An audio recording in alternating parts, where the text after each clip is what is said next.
All right, ladies and gentlemen. I am scheduled for 3 weeks in a row. Oh, thank you, Mother. Yeah, my mother's here clapping. Oh, my goodness. Bless your heart for that. What a great, I did not expect that to be the reaction. I want to tell y'all something. I have confidence this morning. There's a handful of you who know a man by the name of Mark Tidwell. Well, as I preach this morning, I have the specific prayers of Mark Tidwell motivating and moving what happened here. Got to see him yesterday, and he said, "John, before we leave, can we pray?" And I go, "Yeah, we can pray." And he prayed about this specifically, and when he got through, I said, "It's going to be okay. It's going to be okay." Brothers praying for each other is a good thing. Brothers praying for each other, being involved in each other's lives, all those things are good things. Our name of the lesson today is Grace and Grit. Grace and grit. And we're going to talk about a specific place where we as Christians need to be full of those two things, grace and grit. But first, let's talk about, just for a minute, the old question of happiness. Happiness. When I was a young boy, I thought happiness meant I didn't have to go to school or work or any of that. And in fact, nobody was watching the refrigerator. And happiness was I could watch what I wanted to on TV and eat what I wanted to out of the refrigerator and lay on the furniture however I wanted to. There's a guy that I stumbled across, a fella on the web, YouTube video. This guy, he thinks it's good to eat. You got him there? This guy is named Eric the Electric. This is his 27th birthday, and it's called a cheat day for those of you who have diets. And he's going to eat on that day 27,000 plus calories of food. Now, most of us should be eating 1,500, 2,000, 2,500 calories a day. If we're really getting after it, we could get with 3, but 27,000 is a huge, huge number. I'm going to tell you, when he gets through with that, happiness is gone. That is too much. That is not it. But as a youth, and as a man growing up, I was looking toward retirement, and I said, you know what retirement is going to be? It's going to be that same thing I've been dreaming about when I was a kid. I can lay on the couch any way I want to and eat whatever I want to and watch whatever TV I want to. But something has happened to me, and I'm going to call that a lie. That is not happiness. It does not work. There are not enough bonbons or Pop-Tarts to make us happy. There are other things that make us happy. There is research that says real happiness, and this is what the psychologists and all these people think, but I think there's some real truth here. Real happiness for us is found primarily in relationships. Most people find the significance of their lives in their family and significant people in their lives. And beyond relationships, also what is significant in our happiness is accomplishing something, especially as a team. And you think about the things in your life, and think about as you've grown up, and things that you remember as being happy and good and significant. You know, I see a guy from our football team every now and then. You know, we're getting old. We'll just leave it at that. We're getting a little older. But when I see one of those guys from my old football team, you know, there is a relationship. And if you've done anything on a team and you really worked hard and you really got something done, those relationships matter to you and they keep going forever and ever. We just need to understand that there's a lie out there that's trying to tell us what happiness is. And I think sometimes we fall for it. Happiness is not in what we've eaten and drinking. Happiness is what we're doing. And what we're doing for us as Christians in the kingdom. for what we're doing, brother and sister, together and accomplishing, and the things that we are doing and the growth that we're seeing. Those are the things that make us happy. Those are the things that really matter. Well, we're going to look at a verse that I have always had a little bit of trouble with in my life. It's James. And we're going to be, for the next 3 weeks, scheduled to change. You know, somebody may say, John, we've had enough of you. But for the next 3 weeks, we're going to be coming out of James. And this is going to be the one for today. James chapter 1, verse 2. This may be difficult for some of us. Consider it pure joy, my brothers. Consider it pure joy, my brothers, whenever you face trials of many kinds, because you know that the testing of your faith develops perseverance. Perseverance must finish its work so that you may be mature and complete, not lacking anything. Are you comfortable with that? Do you think to yourself, oh, that's how I respond? Anytime I have a difficulty, I say, oh, hallelujah. I think it is difficult, and I think I want to be careful here. I think there are things that James may not be talking about. I'm not sure he's talking about grief. I just don't know if you have a father who has been a tremendous influence in your life, and he has done so many things, and he's such an impact on you, and he dies in a tragic wreck, and you're supposed to say, well, I'll just consider that pure joy. No, you can't do that.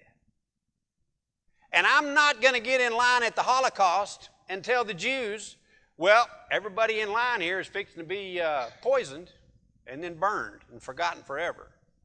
But let's all be happy about it.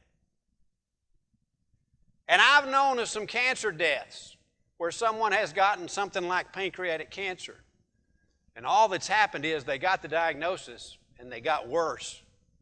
And then they got worse and then they died. Now, I'm saying be careful there. It is possible that that's what James is talking about also.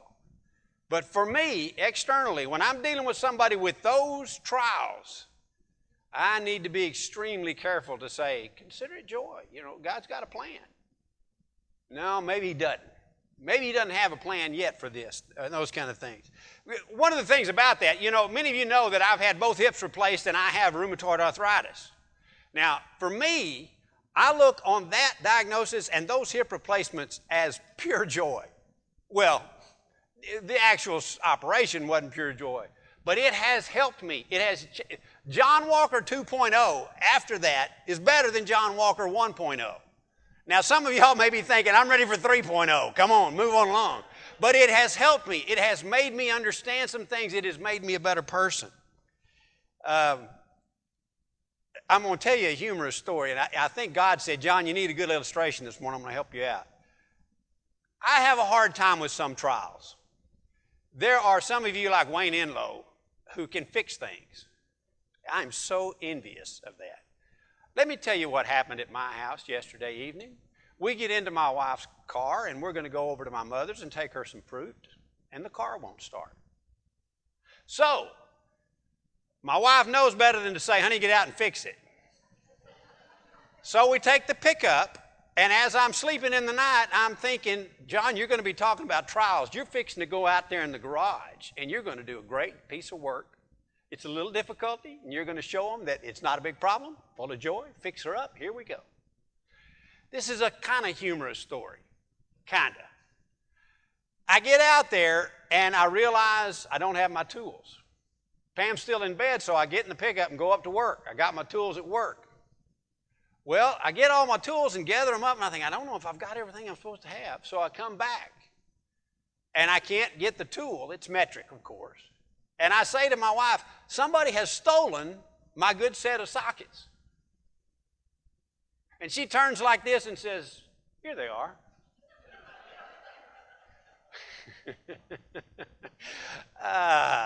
So I get the sockets, and so I get one of them on there and get the little things loose.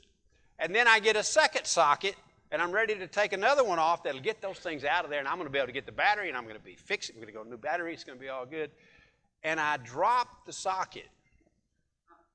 Have you noticed how new cars now, I expected it to go clang when it hit the concrete. What did it do? It went thud when it hit the cover underneath there. So we get the flashlight. I can't find it. Nowhere is it in there. So Pam leaves, and we've come up with an alternate strategy. And I get under the car and I said, you know what? I'm not giving up. This trial is not going to get me. I'm going to take the bolts off of that bottom and find that socket. Anybody ahead of me? What size is that socket? It's the one that's on the inside. Yeah, that was a lot of fun. And I laid there. I'm laying in the car on the garage floor, and I just looked up at the light and laughed to myself and said, what joy. But that's not my forte, and that's not what James is talking about. James is not talking about trivial things. That really doesn't matter. I do need to mature on that thing, and I've done better, haven't I, Pam? I used to just pout and go nuts when things broke, and now I just go nuts. But that's not, James is talking about trials. I think he's talking about a difficult situation where at work you are being ignored for job positions because of your faith. Or you at school are ridiculed because of your faith. Or you find yourself in a situation where you are being expected to break the moral code that you have as a Christian. And when you refuse to do those things, they can be very difficult situations. Or you have to deal with a person who does not like you for whatever reason. These are the kind of trials that I think James is talking about. And I think it's important for us to be prepared for those things. We are seeing trials, and we may see more. But why should we have this joy? I think maybe the joy that James is talking about is a stretch. That's where we need to be. We need to get to that joy. But why does he say that? Have joy when you face these trials. Well, the first thing is we can see how our brothers can lift us up. We need to see that when a trial comes. We need to say, you know what? This may be a chance for somebody to help me. Proverbs says, a brother is born for adversity. Isn't it better to have somebody on your side? Aren't we more willing to be able to stand up, more willing to show a little grace and grit when we have somebody with us? That's the first thing that can give us joy, is we can see how our brothers are going to work in our lives. The second thing is we can see how God can work. And Corey was talking about this morning. Corey has done a fantastic job taking over the class, that the disciples were fixing to see hard times. Jesus said, it's fixing to get tough, boys. But the Spirit is going to work in you. Hang tight, right here. That's what he told us. And things are going to change. And we can see God work in us. Can we see God work in us if we're laying on the couch? Does God work in us when we eat a dozen Pop-Tarts? God rescues us. He supplies us. And we got this idea that we may be mature and complete. Don't you want to be mature and complete? We do. We want to grow. We want to become better. We want to be more of what God wants us to be. Let's see. We're ready for this quote. I think this is a good quote from Henry Ford. Some things about him are a little bit peculiar, but he always has good quotes. And he had this to say: when everything seems to be going against you, remember that the airplane takes off against the wind, not with it. I think that's good. The trials, the difficulties, the headwinds of life are what make us fly. Oh, that's good, John. That's good. Okay. But we're probably, to me, we're not ready for the idea of joy. Maybe we need to get a little closer to some other things before we got full joy. We just need to open up our minds to it. We need to think about it. What do y'all think about tests? If I said tomorrow we're having a test, it's going to be algebra. Anybody want to take the test? We got some algebra. Yeah, we got a few. How about fractions? We're going to do fractions tomorrow. Pam, you want that test? She doesn't want that test. What if we're going to do fishing tomorrow? Got anybody say, I'll take the fish? Yeah, we got quite a few. Oh, yeah. Yeah. Why is it that some of us are willing to take the fishing test? You're prepared, aren't you? You've been out there fishing all the time. You've been doing those things. There has been preparation. We're ready for the test. I think about this in terms of, what season is coming on? Y'all said football. You did say football, didn't you? It won't be long at all. In fact, come on now, raise your hand if you stayed up and watched all of that silly football game last night. Yeah, same guys went fishing. They went fishing and then they went and watched that Cowboy game. You know, you don't have the Dallas Cowboys so that they can have all these pretty uniforms and they can practice and practice and practice and have a team and take a picture. What are we looking forward to? We're looking for a real game, right? Put our team to the test. We're going to show them. This is our year. Right? But we look forward to the contest. We look forward, what's the word in contest? Test. It's no fun just to have a team. We want to test. We want to see where we are. Football season is no fun without a game. And our Christian life is no fun without a challenge. I believe that. We need the challenges. We need those things to come our way. And I'm going to throw this out there. I thought of this also when Corey was talking. Is there a chance that we live through our teams a little too much? That maybe we need to back off and just watch them? We don't live and die. It doesn't have anything to do with what I was talking about. But anyway, that's just an idea that we might want to think about. We need to respond to the challenges that we face with grace and grit. Don't you like that? Grace says that we are ready to forgive. We are full of openness. We are creative.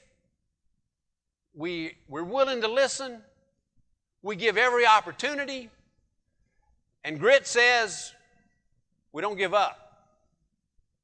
We do not run from the challenge. We overcome and we grow, and good things come from it. Perseverance made complete. Find help from our brothers, and we learn. Just for a second as you look at that verse, and you look at the trials that come in your life, just go ahead and confess to yourself that you in fact need that. God, I need that. I need something to make me better. I need something to push me a little farther. I need to grow. One of the things that this is advice about it. Now, this may not be scripture, but I think it's a good idea. One of the things that we need to have when we face trials, when we face those difficulties in life, is we need to take some space. We need to give ourselves a little room. Sometimes the trial comes and we just fly off the handle or whatever and go our way and do our crazy things. I'm in the process of reading a book by a man named Steve Magnus. And the book is called Do Hard Things. I wouldn't say it's a fantastic book, but there have been several little pieces that I said, ooh, that's good stuff. And this is a little story that he tells that it freaked me out. They did a research, I forgot where it was, but they took 4 to 6-year-old kids And they put them on a table, and they said, we have a job for you to do. And they said, we want you to do a good job for us and do a good job, like, be good and do well. And so they gave a third of the kids this mantra to use. Ask yourself, am I working hard? And a second group, they said, say to yourself, is Johnny Miller working hard? Use your name. And the third group, they said, is Bob the Builder working hard? That's Bob the Builder. Anybody know who that is? It's a kid's character. And they gave them a very simple task that's a little bit hard to stick with. If the screen shows a picture of cheese, hit the button. If the screen shows a picture of a cat, don't do anything. And they told the three groups of kids, do as good as you can and remember your mantra to say to yourself, am I doing the best I can? Is Johnny Miller doing the best I can? Or is Bob the Builder doing the best he can? And they gave them an iPod loaded with games sitting beside them. Now, which of the three do you think did better at sticking to the task? I was surprised. It's not the kids that said, am I doing good? It's not the kids that said, am I, John Walker, doing good? It's the kids that said, is Bob the Builder doing good? Now that seems odd. Their conclusion from that was that we get too personally connected with difficulties, with tasks that we have. And sometimes the best thing to do is to put a little distance in there. Corey was talking about this morning, that do we even stop and listen to God? We sometimes need some space.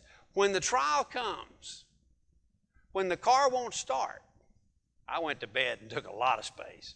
We need to back off a little bit and think to ourselves, is there something going on here? Is this an opportunity for me? Is this God working with me? And maybe not take it personal. Maybe not think this is somebody that's got it in for me. But that this is an opportunity for me to grow. For brothers to come to my aid. For me to grow in a relationship with brothers. And maybe it's a new chance for me to learn a new way to depend on God. Take a little space. And to understand that when we face these trials, there's a big picture issue. The kingdom is involved. It's not just about us. We are God's people, and how we respond and what happens does have an impact on the kingdom. Grace and grit. Give a little space, and I guess we count on Bob the Builder to help us give that space. I also want to say that the thing that we need to do is to respond instead of react. Those two words mean different things to you. React is what you do when you just do it. No thinking. No considering what's going on. Responding is when you give it a little space and you make a reasoned, intelligent response. This was also interesting. We need to learn to take some time. Corey's right, and it is so important for us to do that. This is a shocking piece of information that came from the book. This is adults now, and they put adults in a room and said to the adults, you're going to sit in here with no input for 15 minutes. You just have to sit here and be still alone with your thoughts for 15 minutes. The only other thing in the room is this button. And if you push this button, it will shock you.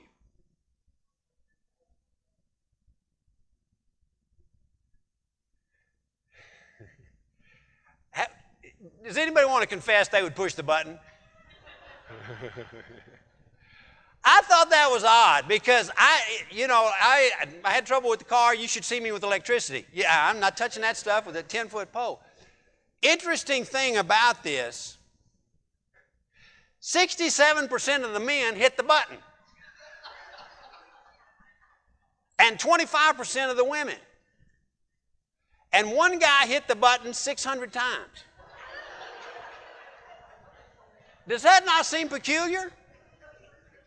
And their conclusion from that, and I think this is exactly true, we will not sit still with our thoughts anymore. Give me my phone. Plug something in.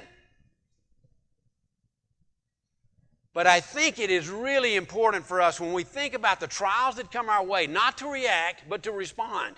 And to say to ourselves, okay, I need 5 minutes here with me and God I'm going to listen. I'm just going to sit here with nothing. But you, I'm going to look to you. Fill me with the Spirit. Show me where to go. Give me the idea to handle this situation. Can we do that without hitting the shock me button?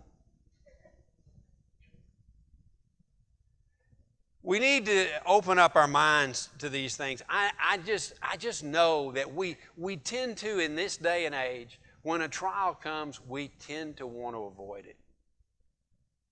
We want to run from it, or we want to belittle it, or we want to throw it off on somebody else. But we need to get to the point where we can face up to them.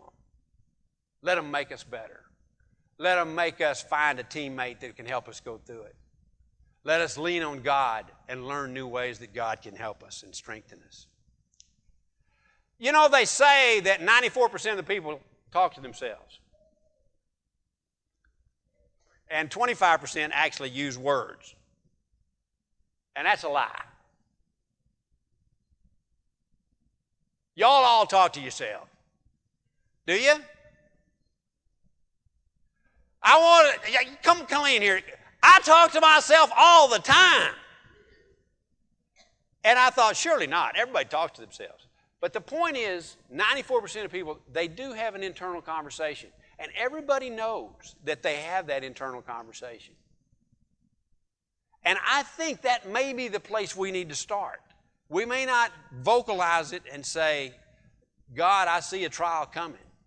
But something in us needs to say, here it comes. The difficulty is coming. And we need to communicate to God and to ourselves. We need to say, okay, I'm open to this. I'm ready for this. You know, ideally, we would be able to say, I'm happy. There's joy in the trial that's coming to me. But I'm not sure that we're there. And for me, I'm just trying to say, okay, God, it looks like a trial's coming. It looks like I'm fixing to lose my temper. But I don't have to.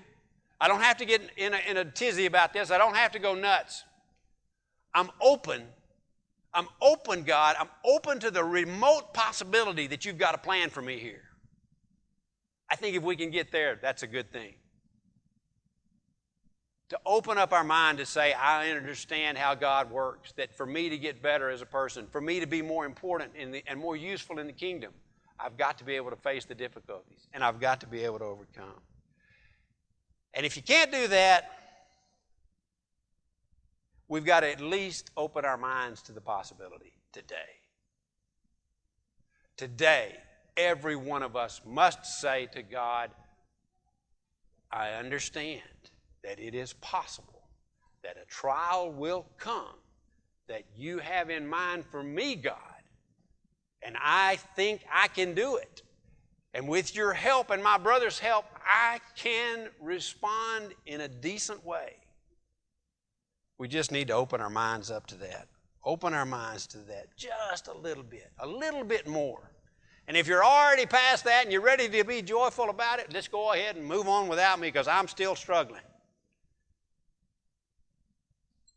But James is not kidding when he says, consider it pure joy. I think he's pushing us. He wants us to understand that those are the things that are good for us and make us what we need to be. And I want to give you my straight face, about as straight a face as I've got. Brothers and sisters, challenges are coming. If you pay attention to what's going on in schools across the country, If you pay attention to what's going on with powerful organizations and how anti and how hostile to Christian beliefs they have become, and you see some of the things that are going on in the world, we're still a little insulated in little old Vernon, Texas. But boy, you go to Austin, you go to Washington, you go to Hollywood, I see difficulties coming. And brothers and sisters, I'm going to need you to face the trial.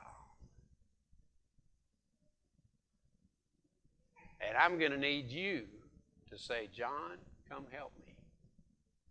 God's got a plan. The trials are going to come. Let's just get better at it. Let's prepare ourselves. Let's realize that trials will come in our lives. And if we can't be joyful, let's be open to it.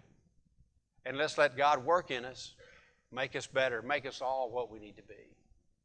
Now, if you're sitting here today and you've got a trial that you can't handle on your own, and you haven't told us about it, and we don't even know about it, I'd suggest you come down here and let's pray about it. Because we need to work together on all the difficult things that we face in life.